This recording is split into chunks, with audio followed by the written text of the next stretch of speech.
Welcome to a half hour of MindWebs. Short stories from the worlds of speculative fiction.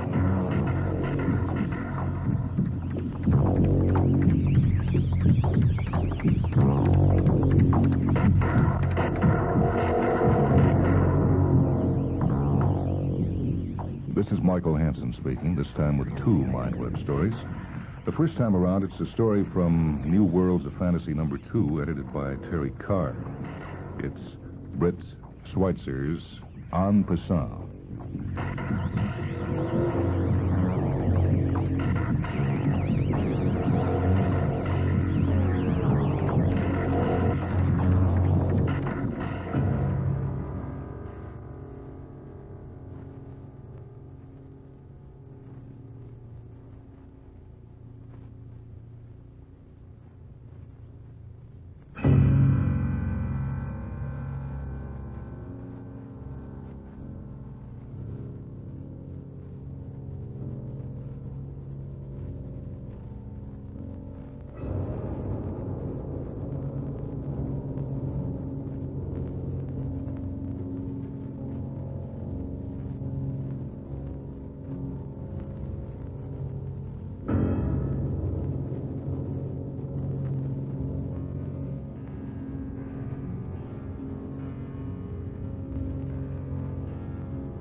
My head struck the ground with a dull thud, and then rolled 8 or 9 feet into a small cluster of weeds.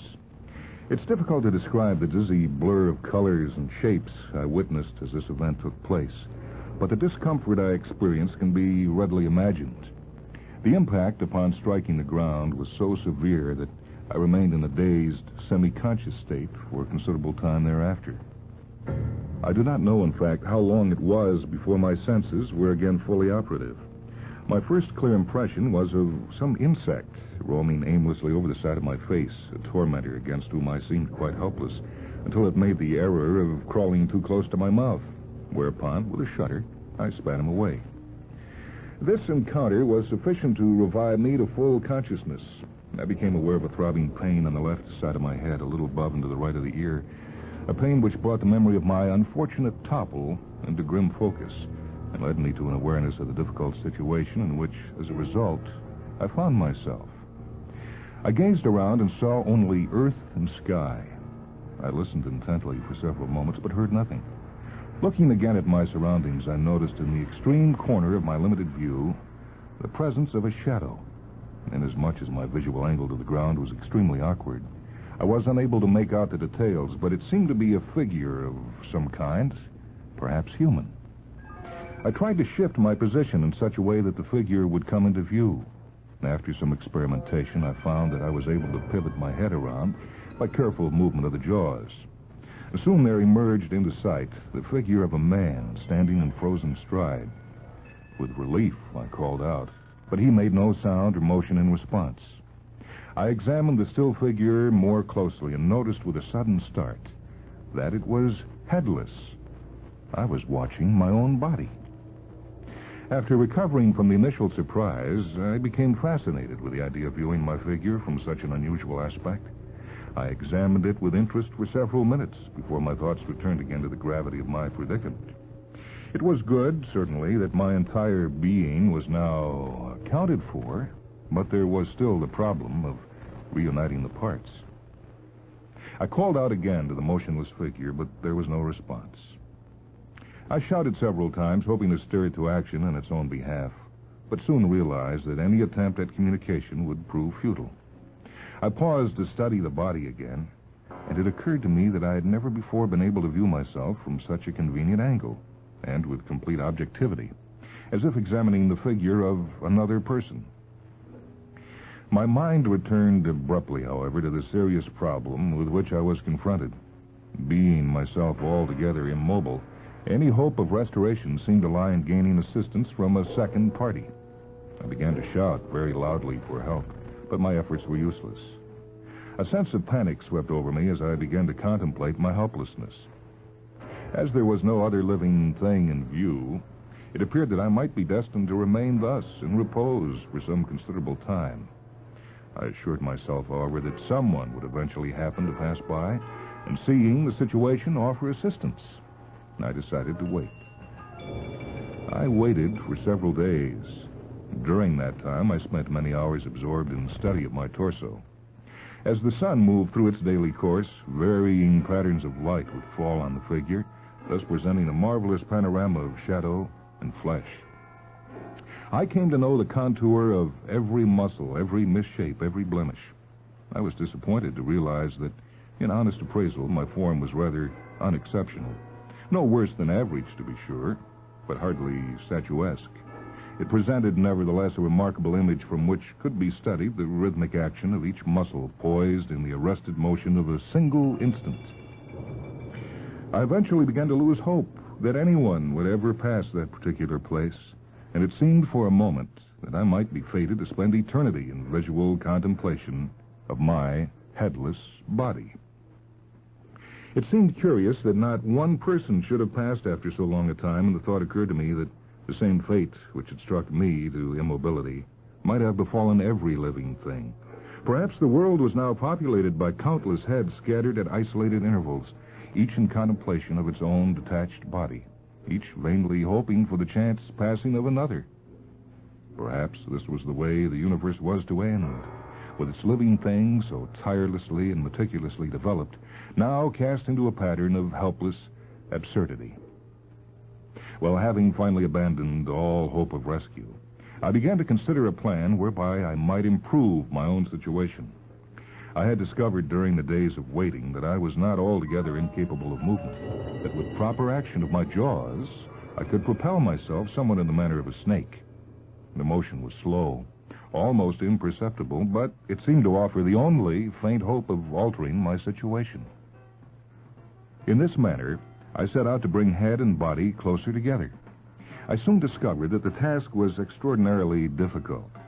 Movement was slow and by no means easy to control. Indeed, it was quite difficult to avoid an aimless, zigzag path, and it was several days before I became certain that definite progress was being made.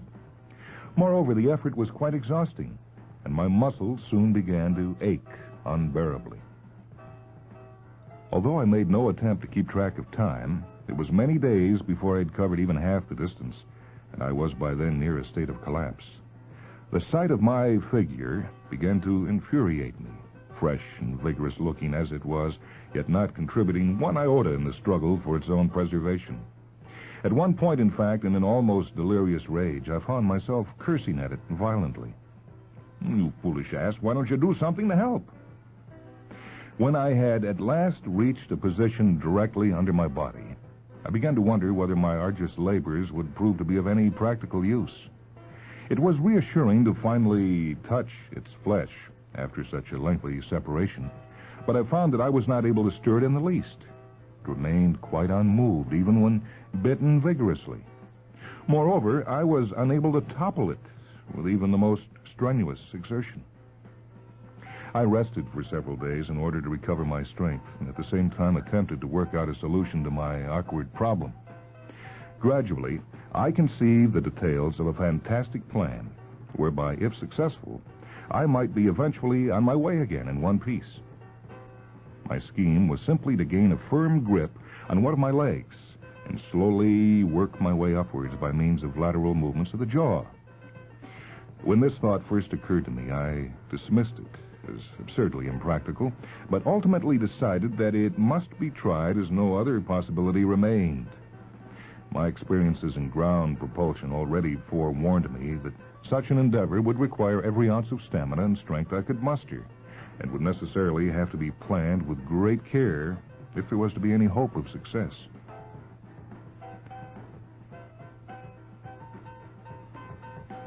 Having carefully surveyed the terrain of flesh and determined a feasible route, I began with considerable trepidation my upward journey. I started at the heel of my left foot and soon developed a workable technique by means of which I was able to gain ascent. My method consisted in clamping my jaws firmly around the flesh to obtain support, and sliding the lower jaw upwards a slight distance, and then moving the upper jaw to a position adjoining it. Since it was necessary to maintain a secure grip at every instant in order to continuously support the weight of my head, I could not avoid inflicting injury to my body along the path of travel. As I felt the skin being sheared beneath my clamped jaws and occasionally tasted a warm trickle of blood, I was rather thankful that nervous communication to that portion of my anatomy was, for the time being, severed. It was imperative to proceed relentlessly and without pause once the endeavor had begun, since the mere act of support consumed precious energy even when my head was not in motion. My initial progress was greater than I had originally anticipated, and I managed to reach a position just below the rear knee joint in about 5 hours. At this point, I became overly confident, however, and failed to judge properly the narrowing path of flesh in this area. My grip loosened for a split second, and my head toppled once again to earth. My first attempt had failed.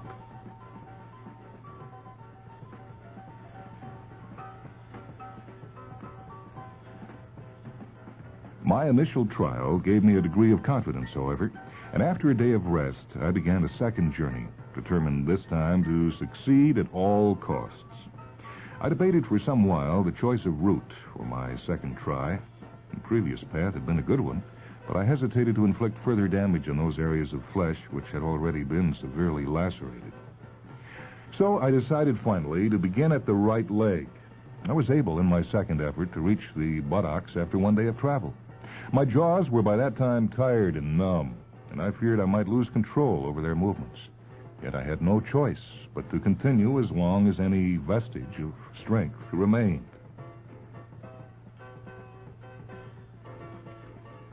I had planned, as an intermediate objective, to reach a point just above my slightly extended left forearm. Working my way up behind the ribs, I endeavored to arrive at a position in which the weight of my head would be supported in a fork formed by the arm and lower chest. I was in a state of near collapse when I finally managed to work my way securely into this refuge. The relief I felt as I relaxed my jaws for the first time in 2 days is impossible to describe. As I dozed off in a sound sleep with my head tucked firmly under my arm, I couldn't help chuckling slightly at the thought of the absurd spectacle I must have then presented. Taking full advantage of the opportunity, I rested in that spot for several days. When my aching jaws finally began to regain their strength, I contemplated the final lap of my journey. I elected to continue by way of a path up the right front of my body, keeping close to the side until I neared the shoulder. It was considerably more difficult than before to maintain a firm grip, owing to the lack of ample flesh around my upper rib cage. Several times the thought struck me that I might again topple with my objective so close at hand, and I doubted whether I could muster the courage to begin a third time should this happen. Ultimately, I reached shoulder level, and with some relief began traveling across towards the neck. My collarbone provided a convenient ledge on which to gain a grip, and I reached the throat with little difficulty. I was then confronted by what proved to be the most difficult task of the entire project, that of rejoining my head at the proper position without losing my support in the process. Maintaining a tenacious grip on my own throat, I began to determine the effect of various movements of my jaw and facial muscles. I was extremely discouraged at first to realize that even with the most strenuous exertion, I was unable to orient my head at more than half the angle required for proper reinstatement. Though I twisted and turned it every conceivable direction, All effort seemed futile. A sense of despair swept over me as it began to appear that, after all my labors, final success was to be denied.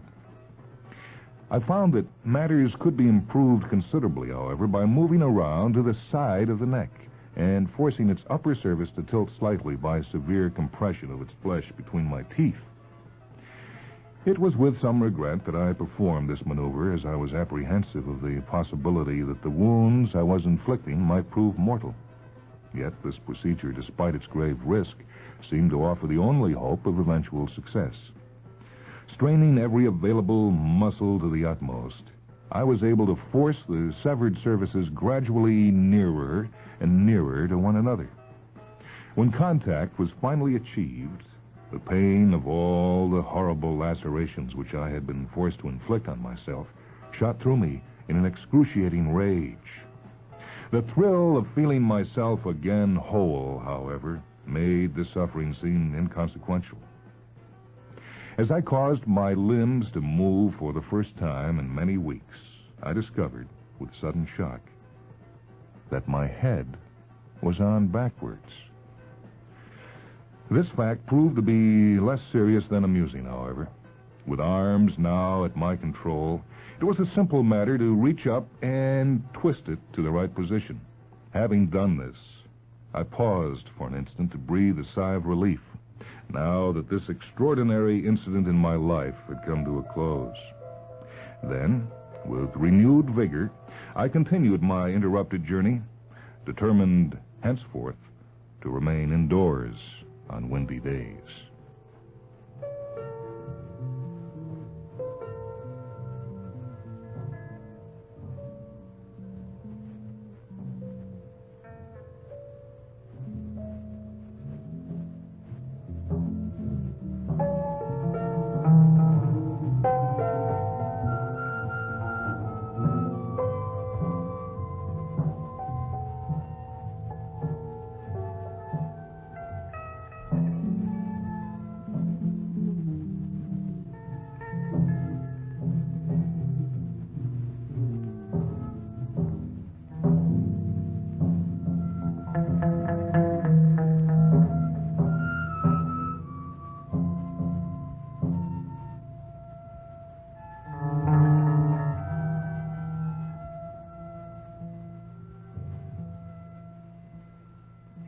The title of that short piece was Passant by Britt Schweitzer. It's from New Worlds of Fantasy number 2, edited by Terry Carr.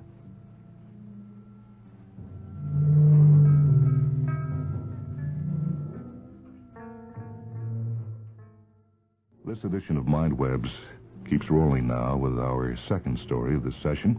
It's Isaac Asimov's Dreamworld, and it's from Ida Purnell Stone's Never in This World.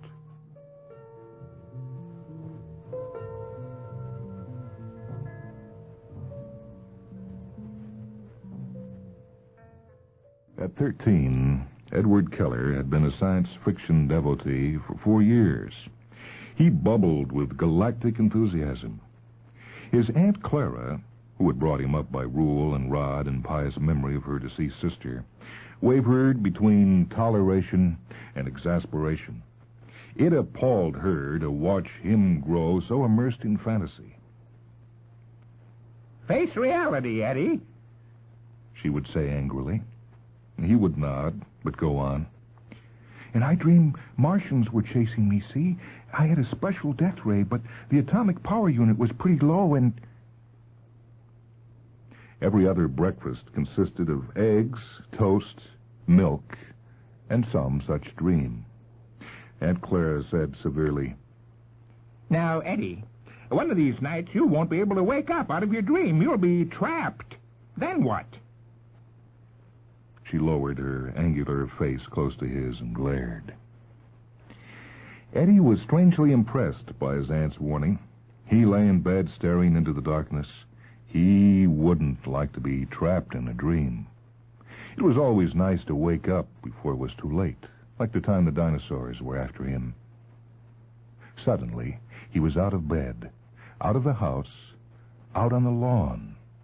and he knew it was another dream. The thought was broken by a vague thunder and a shadow that blotted the sun. He looked upward in astonishment, and he could make out the human face that touched the clouds. It was his Aunt Clara. Monstrously tall, she bent toward him in admonition, mast-like forefinger upraised, voice too guttural to be made out. Eddie turned and ran in panic. Another Aunt Clara monster loomed up before him, voice rumbling. He turned again, stumbling, panting, heading outward. He reached the top of the hill and stopped in horror. Off in the distance, 100 towering Aunt Claras were marching by. As the column passed, each line of Aunt Claras turned their heads sharply toward him, and the thunderous bass rumbling coalesced into words. Face reality, Eddie. Face reality, Eddie. Face reality, Eddie. Face reality, Eddie. Face reality, Eddie. Face reality, Eddie. Face reality, Eddie. Face reality, Eddie. Eddie threw himself sobbing to the ground. "Please wake up," he begged himself. "Please wake up. Don't be caught in this dream." For unless he woke up, the worst science-fictional doom of all would have overtaken him. He would be trapped in a world of giant ants.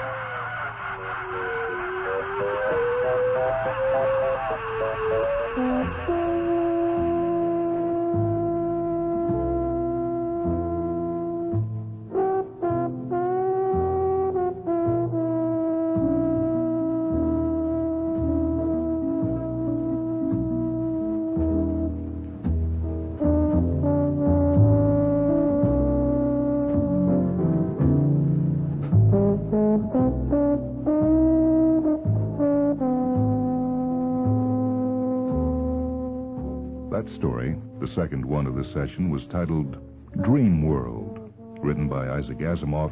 It shows up in Never in This World, edited by Idella Purnell Stone. This is Michael Hansen speaking. Technical production for MindWebs by Leslie Hilsenhoff.